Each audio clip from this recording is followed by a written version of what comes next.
Hello बच्चों, कैसे हो? आपका स्वागत है त्रिपान स्टडी सेंटर में। आज जो हम करने जा रहे हैं बहुत ही महत्वपूर्ण टॉपिक, जिस पे हम हर एक पहलू पर प्रकाश डालने की कोशिश करेंगे। ये टॉपिक हर एक क्लास के लिए, बच्चों के लिए इम्पोर्टेंट रहेगा। तो चलिए देखते हैं हमारा आज टॉपिक क्या है। ग्रामीण आदिवासियों के प्रकार एवं प्रतिरूप। कहते हैं काफ़ी महत्वपूर्ण रखता है कि ग्रामीण आदिवासियों के प्रकार एवं प्रतिरूप क्या है। आदिवासियों का अगर हम बात करें ग्रामीण क्षेत्रों की, तो आपने देखा होगा कि गांव की जो सेटलमेंट होती है बड़ा डिफरेंट टाइप्स की होती है। ठीक है, अलग अलग टाइप की होती है। तो इसी के विषय में जो है यहाँ पर हम चर्चा करेंगे और हर एक जो है आदिवासियों के प्रकार एवं प्रतिरूप के विषय में यहाँ पर विस्तार पूर्वक जानने की कोशिश करेंगे। तो चलिए इसके बारे में जानने की हम कोशिश करें। कहते हैं इसके पहले कि हम ग्रामीण आदिवासियों के प्रकार एवं प्रतिरूप के विषय से चर्चा करें, आइए सबसे पहले प्रकार और प्रतिरूप शब्दों के बारे में हम विचार कर लें। आखिर प्रकार क्या होता है, प्रतिरूप क्या होता है। तो प्रकार शब्द से एक श्रेणी में वर्गीकृत वस्तुओं के बारे में जानकारी मिलती है। यानी आपने प्रकार के बारे में सुना ही हुआ होगा कि कोई भी वस्तु होती है उसका वर्गीकरण, यानी कोई वस्तु होता है उसको डिफरेंट डिफरेंट पार्टों में बांटना। जैसे आपको पता ही है कि जो जंगली गोभी थी वो कितने श्रेणियों में बट गई है। ठीक है, बंद गोभी बदल गई है, ब्रोकली में बदल गई है, ठीक है, सलाद वाला में बदल गया, तो कितने सारे बदल गए। तो ये जो है वर्गीकृत किया गया है कई श्रेणियों में, इसको तो वर्गीकृत किया गया है। तो ये प्रकार हो गया। इसमें कुछ समानताएं जरूर होती है, उनमें कुछ न कुछ समानताएं जरूर होती है। मैंने साइंस के लिए जो है बंद गोभी है, इसका मैंने गोभी का एग्जांपल इसलिए दिया क्योंकि आपने अगर साइंस पढ़ते हो तो आपको इसको पता होगा कितने डिफरेंस इसमें वेरिएशन देखने को मिल जाता है। तो उसे ही हम वर्गीकृत करते हैं डिफरेंट डिफरेंट श्रेणी में। जबकि प्रतिरूप शब्द से किसी विशेष आकृति या उसके क्रमबंध में जो है जमावट का बोध होता है। ये जबकि प्रतिरूप देखिए क्या है, एक निश्चित आकृति को कहते हैं, यानी निश्चित आकृति होती है, उसी को ही जमावट या बोध होता है हमें, तो उसी को ही हम प्रतिरूप कहते हैं। जब हम अधिवासों के प्रतिरूप का जिक्र करते हैं तो उसे दिए गए क्षेत्र में अधिवासों के स्थानिक जमावट या वितरण का भी बोध होता है हमें, कि उस क्षेत्र में जो है उसका जमावट कैसा होगा, वो कैसे क्षेत्रों में जो विभक्त होगा। तो इस सारी बातों के जो है ऊपर हम जो है ध्यानपूर्वक समझ सकते हैं। यह आदिवासियों के प्रकार से अलग है थोड़ा सा।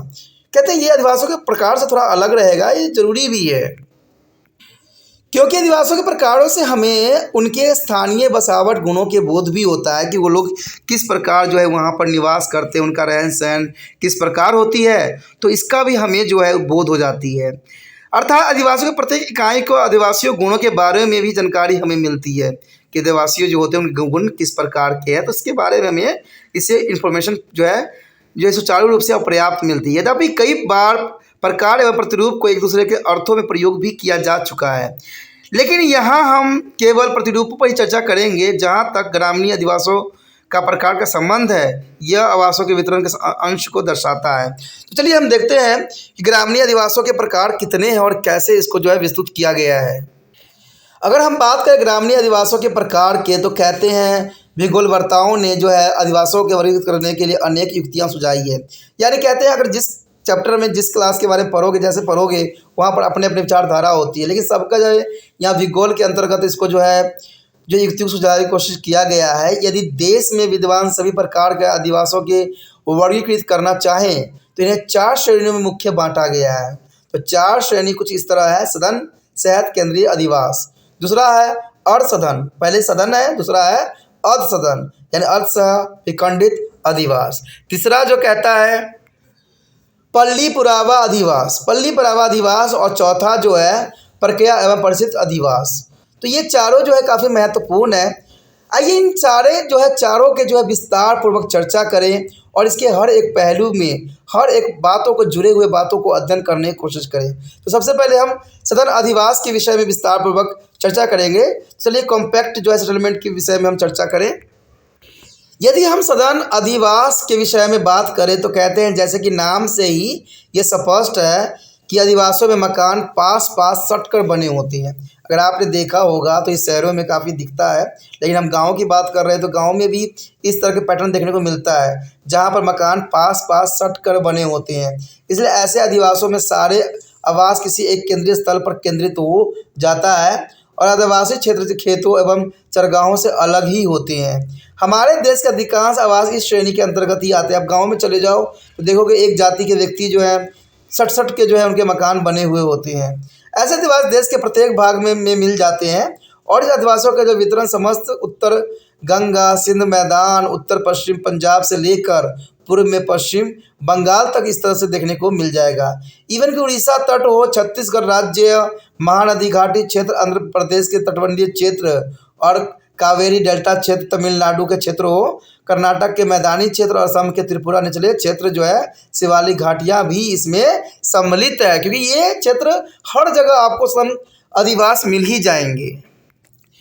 कभी कभी लोग जो है सघन अधिवास में अपनी सुरक्षा या प्रतिरक्षा के उद्देश्य से रहते हैं, क्योंकि इससे क्या हो जाता है, उनका रक्षा हो जाती है। कहते हैं एक ही समुदाय के लोग रहेंगे, एक साथ रहेंगे, तो कहते हैं एकता में बल है, यानी दूसरे व्यक्ति जो इन पर जो है प्रभाव नहीं डाल सकेंगे।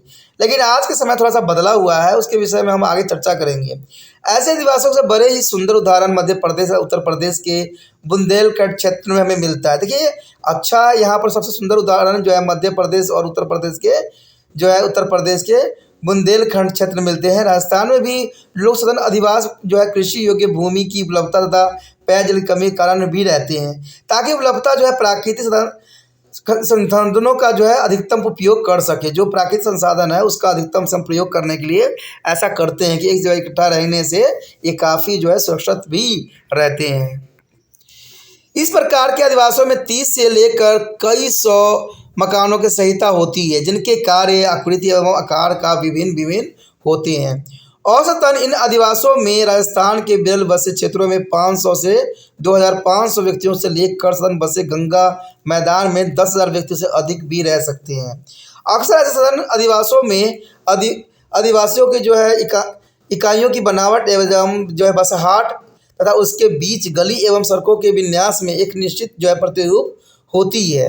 ऐसे प्रतिरूपों की संख्या लगभग 11 चिन्हित की जा चुकी है, परंतु हम यह उनके 5 प्रमुख प्रतिरूपों की चर्चा यहाँ पर करने जा रहे हैं, जो कि काफ़ी महत्वपूर्ण है। चलिए देखते हैं वो 5 प्रतिरूप कौन कौन से हैं। तो पहला प्रतिरूप तो आता है रेखिक प्रतिरूप, दूसरा आता है आयताकार प्रतिरूप, तीसरा आता है वर्गाकार प्रतिरूप और चौथा आता है वृत्ताकार प्रतिरूप और पांचवा जो है अड़ियल प्रतिरूप। देखिए 5 जो है काफ़ी महत्वपूर्ण है। तो सबसे पहले हमारे समक्ष आता है रेखिक प्रतिरूप। चलिए देखते हैं रेखिक प्रतिरूप में किस बात की तरफ जो है इशारा की गई है।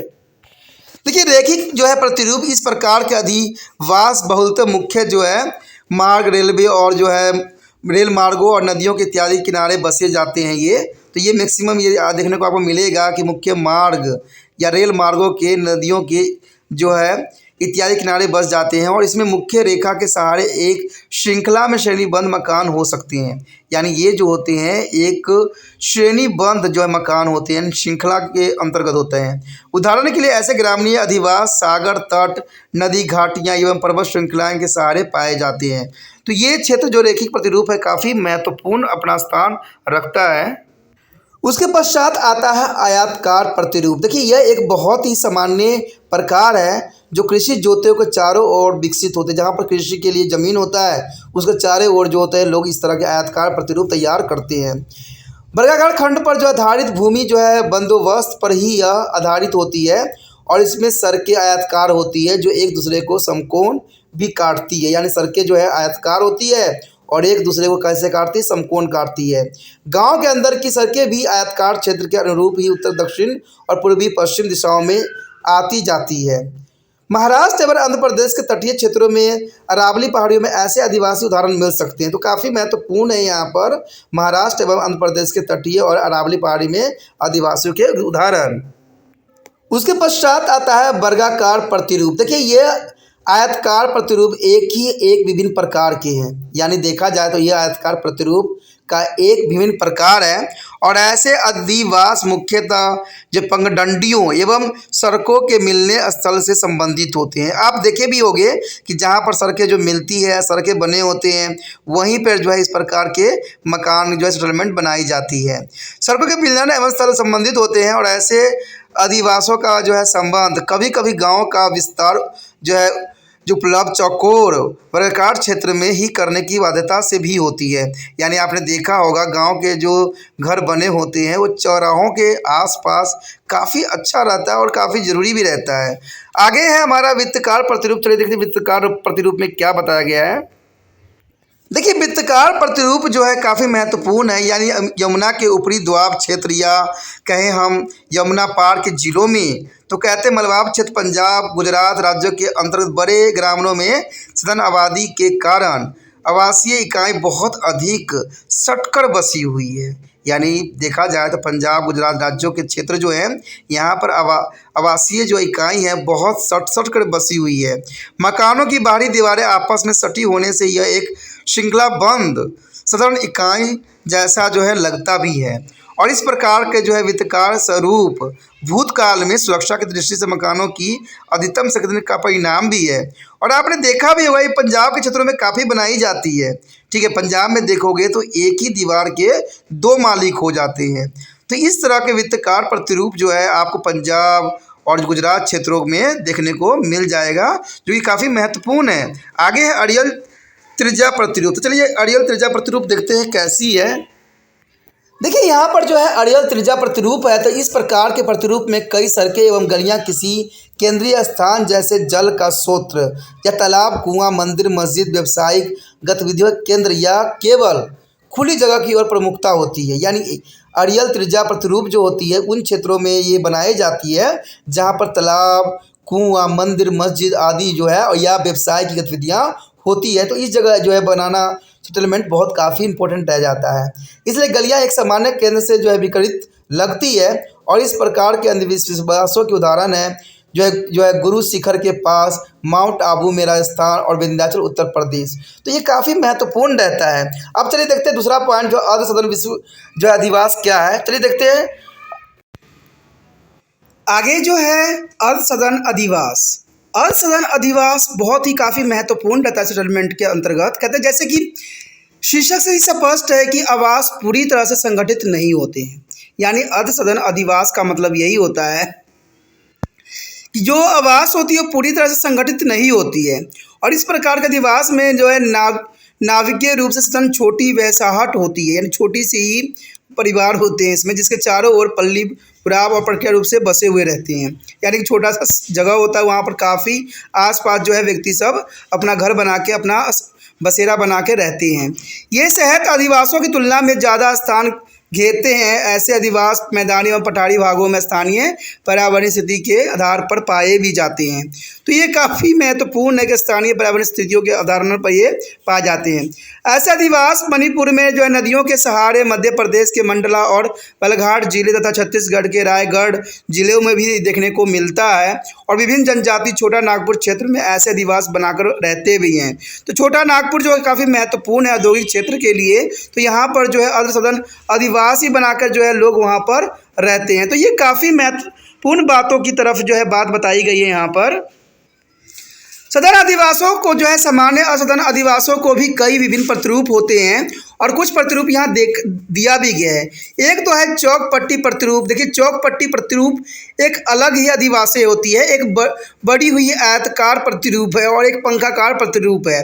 तो इसके विषय में हम आगे विचार करेंगे। चलिए देखते हैं इसमें क्या बात को जो है दर्शाया गया है और क्या कहना चाहता है। यदि अगले पॉइंट की बात करें तो ये साफ करता है कि चौकड़ बोर्ड या चौक पट्टी प्रतिरूप ये भी काफ़ी महत्वपूर्ण है जो सेटलमेंट के अंतर्गत है। कभी अधिवास का यह एक प्रकार है जो सामान्यतः दो मार्गों को मिलन स्थान पर मिलता है। यानी दो मार्ग होता है, उसके जो है मिलन स्थल पे ये मिलता है। गांव की गलियां एक दूसरे के साथ जो है मेल खाती हुई तथा आयताकार प्रतिरूप बनने लगती है जो परंपरा से लंबत होती है। तो ये भी काफ़ी महत्वपूर्ण बात है कि देखा जाए तो गांव की गलियां एक दूसरे को जो है साथ मेल खाती हुई आयताकार प्रतिरूप में बनने लगती है। उसके पश्चात दूसरा पॉइंट है बड़ी हुई आयताकार प्रतिरूप यानी एलोगेमेंट प्रतिरूप। ये भी काफ़ी महत्वपूर्ण है। स्थानीय कारणों से आयताकार अधिवास की लंबाई में वृद्धि ऐसे प्रतिरूपों का कार्य होती है। उदाहरण के तौर पर गंगा के मैदानी इलाकों में यहाँ बाढ़ग्रस्त स्थितियाँ बनती रहती है। वहाँ आयताकार अधिवास का विस्तार लंबाई में ऊपरी ऊंचाई वाले भागों की ओर होती है, और इसके अलावा नदी किनारे की स्थिति को लाभ भी इस प्रतिरूप के प्रोत्साहित भी करता है। तो ये काफ़ी महत्वपूर्ण बात है यहाँ पर है कि बढ़ी हुई आयताकार। तो ये कहाँ है, किस क्षेत्र में है? गंगा के जो है मैदानी इलाकों में ऐसे ही जो है आपको सेटलमेंट मिलेंगे। तो ये काफ़ी महत्व रखता है। उसके पश्चात है पंखनुमा प्रतिरूप। पंखनुमा प्रतिरूप भी काफ़ी महत्वपूर्ण है। कहते अधिवास का ऐसा प्रतिरूप तब होता है जब कोई महत्वपूर्ण केंद्र या कतार ग्राम के किसी एक छोर पर बना हुआ होता है। यानी ये भी एक सेटलमेंट की बहुत अच्छी व्यवस्था है, जहाँ पर आप देख सकते हो कि केंद्र या कतार ग्राम किसी एक छोर पर बना होता है। यानी गांव होता है किसी एक छोर पे ही, दूसरे छोर पे नहीं होती है। ऐसे केंद्र बिंदु कोई तालाब, नदी तट, बगीचा, कुआं, पूजा का स्थल हो सकता है। यानी आपने देखा होगा कि लोग जो है अब बसते किस क्षेत्र में, जहाँ पर कोई तालाब हो, नदी हो या बगीचा हो, कुआं हो, पूजा के स्थल हो, तो इसके आसपास उनके लिए जो है सुचारू रूप से बसने की व्यवस्था बन जाती है। ऐसे प्रतिरूप के उदाहरण नदी के मुहाने क्षेत्र में भी बन जाते हैं। तो नदी के मुहाने क्षेत्र में भी जो है सेटलमेंट बसाया जा सकता है, क्योंकि यहाँ मकान की डेल्टा के पंखनुमा आकृति का अनुसरण भी किया जाता है। महानदी गोदावरी, कृष्णा, कावेरी आदि नदियों के मुहाने पर ऐसे अधिवास मिलते हैं। हिमालय पाद प्रदेश में भी ऐसे अधिवास सामान्य रूप से भी पाए जाते हैं। यानी हिमालय पाद में भी ऐसे ही अधिवास सामान्य रूप से देखने को मिली है। उसके पश्चात है पल्ली पूर्वा अधिवास। पल्ली पूर्वा अधिवास भी काफ़ी महत्वपूर्ण है। इस प्रकार के अधिवास कई छोटी इकाइयों में प्रकरणित रूप से बसे रहते हैं। मुख्य अधिवास का अन्य अधिवासों पर कोई ज़्यादा प्रभाव नहीं होता है। अधिवास का वास्तविक स्थान अंतर करने योग्य नहीं होता है। मकान का एक बड़े क्षेत्र में बिखरे होते हैं, जिसके बीच बीच में खेत होते हैं। यानी आप समझ सकते हो, ये बहुत ही आसान है कि मकान एक बड़े क्षेत्र में बिखरे हुए होते हैं, जिसके बीच बीच में जो खेत होते हैं, और यह विभाजन सामान्य सामाजिक जातीय कारकों द्वारा ही प्रभावित होता है। और इन मकानों का स्थानीय तौर पर फलिया, पारा, धाना, धनी, नगराई आदि भी कहते हैं। यह अधिवास सामान्यतः पश्चिम बंगाल, पूर्वी उत्तर प्रदेश जो है और मध्य प्रदेश और तटीय मैदान में काफ़ी पाया जाता है, जो कि काफ़ी महत्व रखता है। भौगोलिक रूप से इसके अंतर्गत जो है निचला गंगा मैदान, हिमालय के जो है निचली घाटियाँ तथा केंद्रीय पठार, देश के उच्च भूमियाँ इसके अंतर्गत आते हैं। तो ये काफ़ी ज़रूरी रहता है कि पुलिया पूर्वा अधिवास, ये मकान बिखरे हुए होते हैं और कहीं कहीं बीच बीच में जो है खेत होते हैं। तो ऐसे गांव में देखने को आम तौर पे मिला है, और ये पश्चिम बंगाल, उत्तर प्रदेश और मध्य प्रदेश में तो आम है। उसके पश्चात है परिक्षिप्त या प्रकरणीय अधिवास। ये भी काफ़ी महत्वपूर्ण है। परिक्षिप्त या प्रकरणीय अधिवास कहते हैं इस अधिवासों की एकांकी अधिवास भी कहते हैं। यानी दूसरा नाम इसका एकाकी अधिवास भी है। और इन बस्तियों की एक विशेषता यह होती है कि इन अधिवासों की इकाई छोटी छोटी होती है। यानी इस सेटलमेंट की इकाई जो होती है बहुत ही छोटी छोटी होती है, अर्थात आदिवासियों घर या घरों का समूह भी छोटा होता है। इनकी संख्या 2 से 7 मकानों की हो सकती है। यानी 2 से 7 मकानों की संख्या हो सकती है। और ऐसे अधिवास एक बड़े क्षेत्र में बिखरे हुए होते हैं तथा इनका कोई स्पष्ट प्रतिरूप नहीं बन पाता है। और ऐसे अधिवास भारत के जनजाति बहुल मध्य क्षेत्र में पाए जाते हैं, जिसके अंतर्गत छोटा नागपुर का पठार, मध्य प्रदेश, राजस्थान आदि आते हैं। इसके अतिरिक्त उत्तरी बंगाल हो, जम्मू कश्मीर हो, तमिलनाडु एवं केरल हो, इन सभी राज्यों में भी ऐसे अधिवास देखने को मिलता है। तो ये काफ़ी महत्वपूर्ण टॉपिक था हमारे समक्ष, जिसमें हम सेटलमेंट के हर एक टाइप्स, हर एक विशेषता के ऊपर जो है विस्तार पूर्वक चर्चा किया। अगर आपको ये टॉपिक अच्छा लगा, समझ में आया, तो जितना हो सके इसको शेयर करना है। आप तिरपान स्टडी सेंटर का हेल्प करना चाहते हो तो ये मन में आपके अंदर विश्वास रहना चाहिए कि जितना हो सके शेयर करना है।